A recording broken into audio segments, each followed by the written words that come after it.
Hi friends, आज मैं फिर से लेके आऊँ आप लोगों के लिए एकदम भयानक डरावना। तो चलिए बिना वक्त गवाए कहानी को शुरू करते हैं। शीर्षक का नाम है भयानक सच।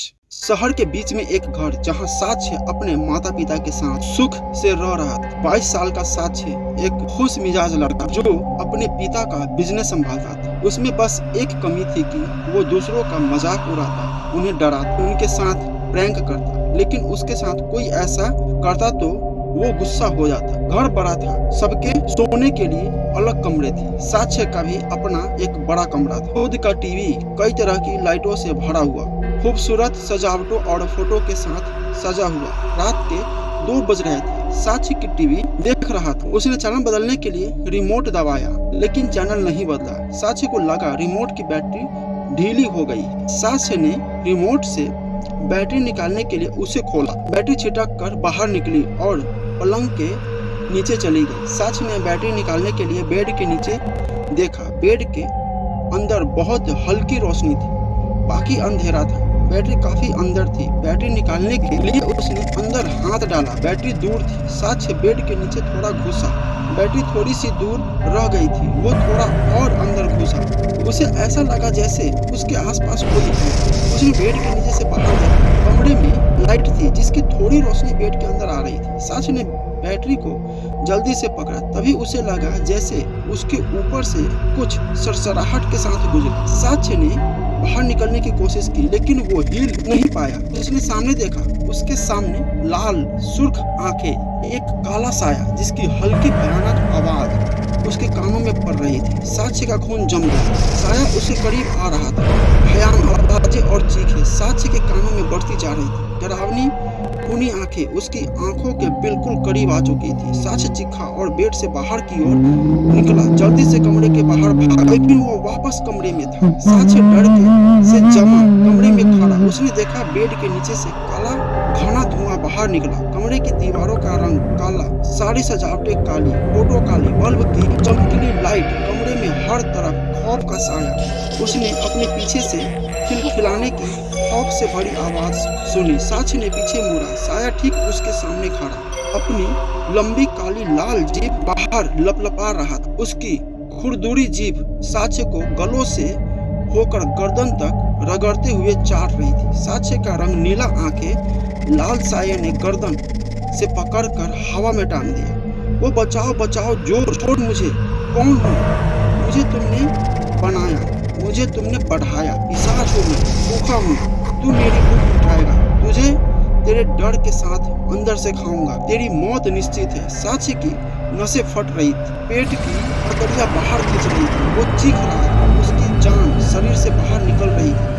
तभी साई ने उसे उछालकर दूर फेंक दिया। साक्ष्य हिम्मत जुटाकर हांफते हुए कमरे से बाहर भागा। घर से बाहर जाने का दरवाजा खोलने की कोशिश की, नहीं खुला। खिड़की का शीशा तोड़ने के लिए हाथ मारा, नहीं टूटा। उसका ध्यान खिड़की से बाहर गया। जहां तक नजर गई सब काला, डर से भरा घना अंधेरा। तभी उसने खिड़की के शीशे में पिशाच का अक्स देखा जो उसके पीछे खड़ा घूर रहा था। साक्ष्य की सांसें रुक गई, दिल बाहर आ रहा था।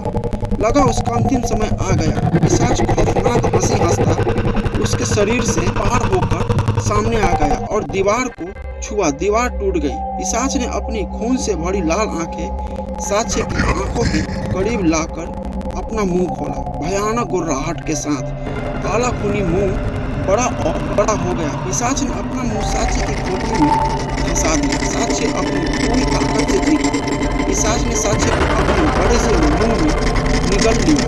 वो किसी नर्क में गिर रहा था।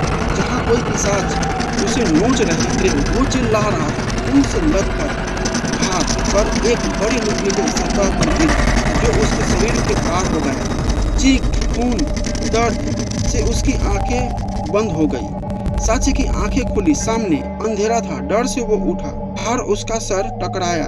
वो बेड से नीचे था, हाथ में रिमोट की बैटरी।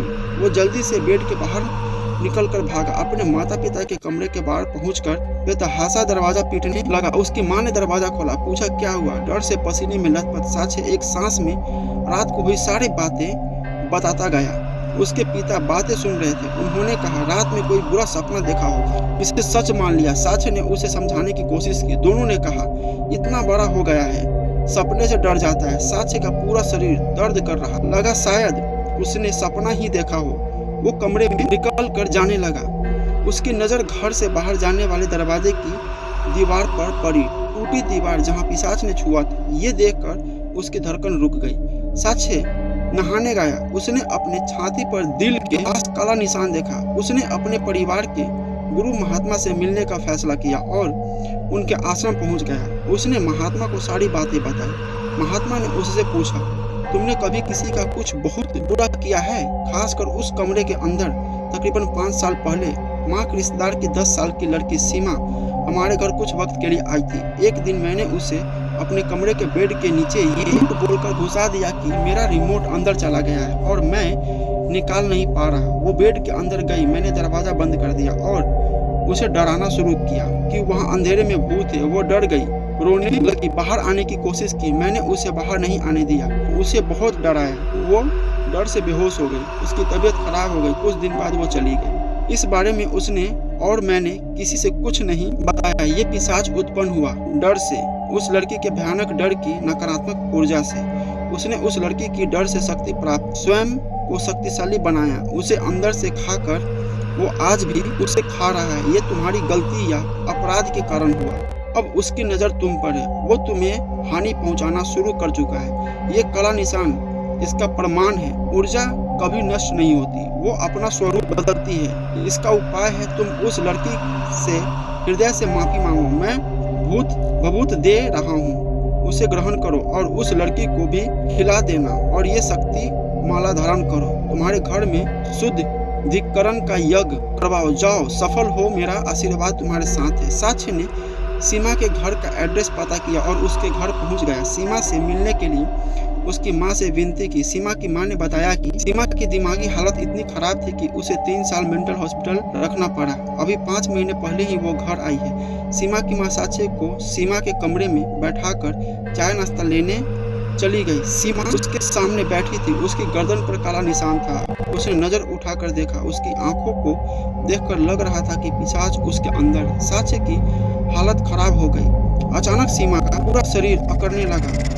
उसके मुंह, आंखों, कानों से छोटे काले कीड़े निकलने लगे।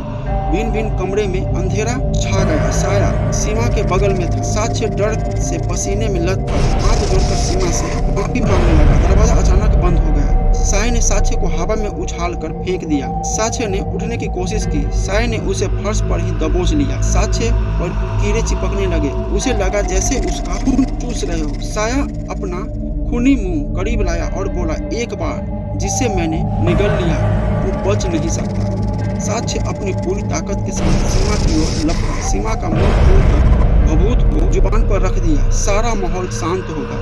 तुमने मेरे साथ ऐसा क्यों किया?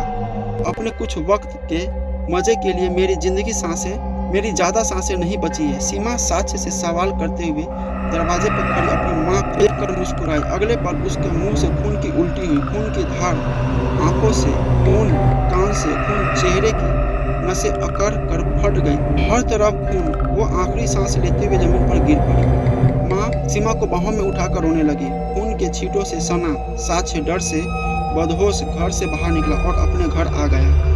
उसने सारी बातें अपने माता पिता को बताई। घर में यज्ञ करवाया गया, शुद्धिकरण किया, घर के सभी बेड बदल दिए गए। सब कुछ सामान्य हो गया। वक्त बीतता गया। साक्ष्य सुधर गया।